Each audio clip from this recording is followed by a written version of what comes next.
សួស្តីបងប្អូននេះគឺជាសកម្មភាពមួយនៃការប្រមូលកបីជលដីបាទកបីជលដីគឺយើងថាយើងបោចពីថ្មនេះយើងបោចពីថ្មបែបហ្នឹងបាទថ្មនេះធំណាបងប្អូនអើយនោះអូវាដុះទៅដល់លើទៀតណាបងប្អូនឃើញនោះយើងទាញមកថ្មនៅខាងលើនោះខាងលើហ្នឹងស្អាតណាបងប្អូនណាបាទនោះបងប្អូនឃើញនោះ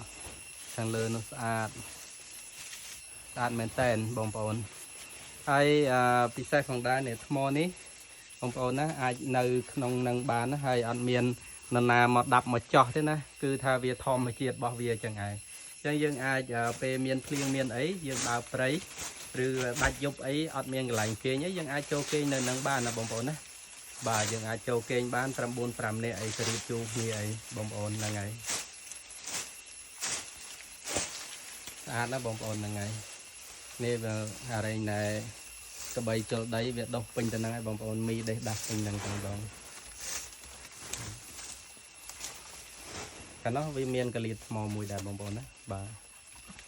ខាងលើទៀតក៏មានដែរបងប្អូននោះ